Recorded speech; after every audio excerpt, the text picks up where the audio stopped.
Magsasagawa ng pagdinig ang Senate Public Services Committee kaugnay ng umano'y laglag bala sa NAIA sa Huwebes.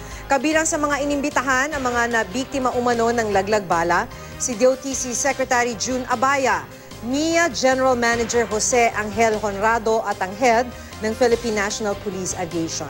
Makibalita tayo kay Rafi Tima. Alam, paano kung nagkaroon yan? Hindi naman pulis yung asawa ko, hindi naman sundalo asawa ko, karpintero lang.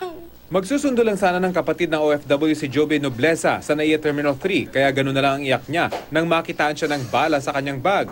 Si Nobleza ang pangatlong nahulihan ng bala sa NAIA kahapon.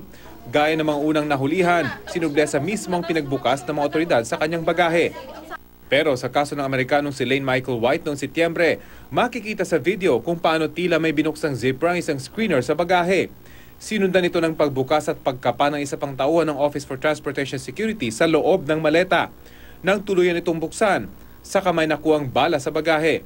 Posibleng sa inspeksyon daw na itanim ang bala, pero sabi ng OTS, yung pong sa procedure ay sinusunod namin yung ASTP, Aviation Security Training Module. Nabigay po ito ng ICAO. Wala po doon na nakalagay patungkol sa mga stick.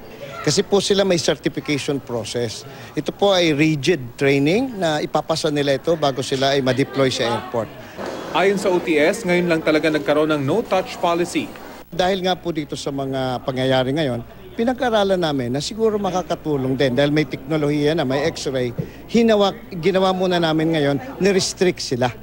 Sa gitna ng investigasyon, kaugnay ng umano'y laglag bala, 15 kawani ng OTS ang iniimbestigahan. 3 opisyal naman ng PNP Aviation Security Group ang pansamantalang inalis sa pwesto. Ayon kay AFSE Group Director Francisco Balagtas, iniimbestigahan na nila kung may sabwatan ng ilang pulis at mga nangingikil umano sa ilang pasahero sa paliparan. Ang taxi driver namang isinasangkot sa umano'y laglag bala inabsuelto ng LTFRB.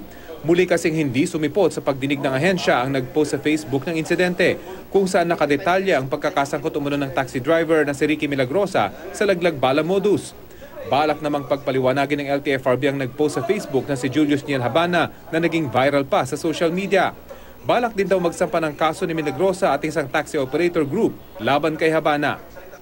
Kahit mainit ang isyu ng laglagbala, normal pa naman daw ang industriya ng turismo sa bansa ayon sa Philippine Tour Operators Association o PhilToA. Ganito rin ang obserbasyon ng Tourism Committee ng Puerto Princesa City Council. Sa katunayan, mas mataas pa raw ang tourism arrival sa lungsod ngayon. Rafi Tima, GMA News.